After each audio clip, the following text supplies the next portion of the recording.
Welcome to KP Zenit academy. আমরা সকলেই জানি যে কলকাতা পুলিশের আবার নতুন রিক্রুটমেন্টের নোটিফিকেশন জারি হয়েছে অফিসিয়াল ওয়েবসাইটে। আমরা প্রথমে পিআরবির যে অফিসিয়াল ওয়েবসাইট আছে সেটাতে ঢুকবো। দেখো, আমি পিআরবির অফিসিয়াল ওয়েবসাইটে ঢুকেছি। এখানে দেখো রিক্রুটমেন্ট নোটিফিকেশানগুলো আছে। টেন্টেটিভ ডেট এখনও কোনো দেয়নি। এই যেটা নোটিফিকেশান রিক্রুটমেন্ট পোস্ট 2024 নিউ যেটা আছে সেটাই ক্লিক করলাম, উপর দিকে তুললাম। দেখো এখানে একবারে নিউ, সব নিউ স্টিকার লাগানো আছে। নতুন নোটিফিকেশান জারি করেছে Kolkata police, constable, lady constable 2024। এখানে গেট ডিটেলসে ক্লিক করলে দেখতে পাচ্ছ এটা ওয়েস্ট বেঙ্গল পুলিশ রিক্রুটমেন্ট বোর্ডের অফিসিয়াল নোটিশ। তো আমি এটা যদি স্ক্রল করে তুলি, প্রথমে যেটা পাবো এখানে নোটিফিকেশান নাম্বার দেওয়া আছে, সেটার দিকে না গিয়ে আমি প্রথমে দেখব এজটার উপর গুরুত্ব দেব। এজ হচ্ছে এখানে দেওয়া আছে 18, সর্বনিম্ন 18 বছর হতে হবে 1/1/2024 অনুযায়ী। ABCD করে কতগুলো কোটেশন দেওয়া আছে, যেগুলো এজ রিল্যাক্সেশন দেওয়া আছে। 5 বছরের ছাড় দেওয়া আছে যদি শিডিউল ট্রাইব তুমি হও, এটা আছে। 3 বছরের ছাড় দেওয়া আছে যদি OBC A এবং OBC B তোমার হয়, এবং 3 বছরের ছাড় দেওয়া আছে যদি থার্ড জেন্ডার বা ট্রান্সজেন্ডার হও, এবং 5 বছরের ছাড় দেওয়া আছে যদি সিভিক ভলেন্টিয়ার কলকাতা পুলিশের সিভিক ভলেন্টিয়ার হয়ে থাকো, তবে তোমার ছাড় দেওয়া আছে 5 বছরের, এবং এক্স সার্ভিসম্যানদের জন্য 40 বছর বয়স পর্যন্ত। তো আমি এটা আরও তুলি।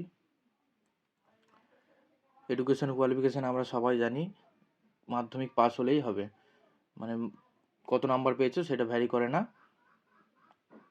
মাধ্যমিক পাস হলেই হবে। ল্যাঙ্গুয়েজ এটা হচ্ছে অবশ্যই ক্যান্ডিডেটকে বাংলা লিখতে পড়তে জানতে হবে, শুধু দার্জিলিং কালিম্পং এই ডিস্ট্রিক্টের বাদে। যারা গোর্খা, গাড়োয়ালি বা রাজবংশী আছে তাদের জন্য ছাড় এটা। এরপর আমি আসছি পরীক্ষার সিস্টেম। সবাই বলছিল চেঞ্জ হয়েছে কিনা, এই নোটিফিকেশানে নেই, আরেকটা PDF আছে সেটাতে আছে, সেটাই আমি চলে যাচ্ছি। ওয়েস্ট বেঙ্গল পুলিশ রিক্রুটমেন্ট বোর্ডের এটাও হচ্ছে অফিসিয়াল নোটিশ। তো এখানে কটা ভ্যাকেন্সি আছে, pay scale, name of the post এইসব দেওয়া আছে। প্রথমে ক্যাটাগরি UR, কনস্টেবলে 519টা, লেডি কনস্টেবল 35টা। এখানে তোমরা এটা একটু দেখে নেবে। টোটাল ভ্যাকেন্সি আছে, যেটা মেল ক্যান্ডিডেট তাদের আছে 3464টা এবং 270টা লেডি কনস্টেবল। এটা একটু খেয়াল করতে হবে আমাদের।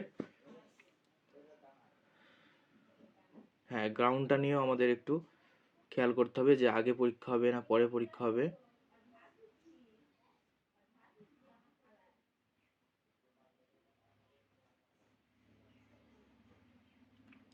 যারা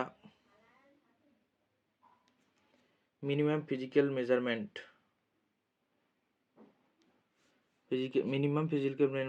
যেটা আছে মেলদের জন্য আছে, candidate for all categories 167 height হতে হবে। গোর্খা, রাজবংশী এদের জন্য হচ্ছে 160, নর্মাল হচ্ছে 57, আর গোর্খাদের জন্য হচ্ছে 53 ওয়েটটা। চেস্ট হচ্ছে 78 সেমি, এবং সেটা ফুলিয়ে তোমাকে করতে হবে 83 সেমি, মানে 5 সেমি ফুলাতে হবে তোমার যেটা থাকবে। ফিমেলদের জন্য আছে, মানে নর্মাল যারা আছে তাদের জন্য হচ্ছে 160 সেন্টিমিটার, এবং ওয়েট আছে 49 কেজি। আর গোর্খা, গাড়োয়ালি, রাজবংশীদের জন্য 152, ওয়েট আছে 45। তাদের চেস্ট দেখা হয় না। আমি আরও এটা যদি তুলি, গ্রাউন্ডটার দিকে দেখতে হবে। এই দেখো গ্রাউন্ড দিয়েছে। গ্রাউন্ডটা হচ্ছে মেল, ফিমেল আর থার্ড জেন্ডার 3টে পজিশনে ভাগ করা আছে। তো মেলদের জন্য হচ্ছে 1600 মিটারের রান থাকে, যেটা 6.5 মিনিটে কমপ্লিট করতে হবে।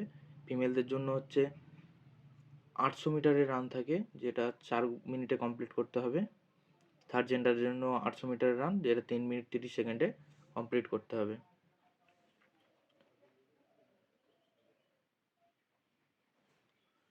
আমি এটা আরও স্ক্রল করে তুলে দিই। সিলেবাস দেখো একই আছে। জেনারেল অ্যাওয়ারনেস, জেনারেল নলেজ হচ্ছে 25 মার্ক, ইংলিশ হচ্ছে 10, এলিমেন্টারি ম্যাথামেটিক্স হচ্ছে 25, আর রিজনিং লজিক্যাল অ্যানালাইসিস হচ্ছে 25। মানে একদম আগে যেমন সিলেবাস ছিল সেরকম সিলেবাস আছে, কোনো চেঞ্জ হয়নি। Multiple choice question.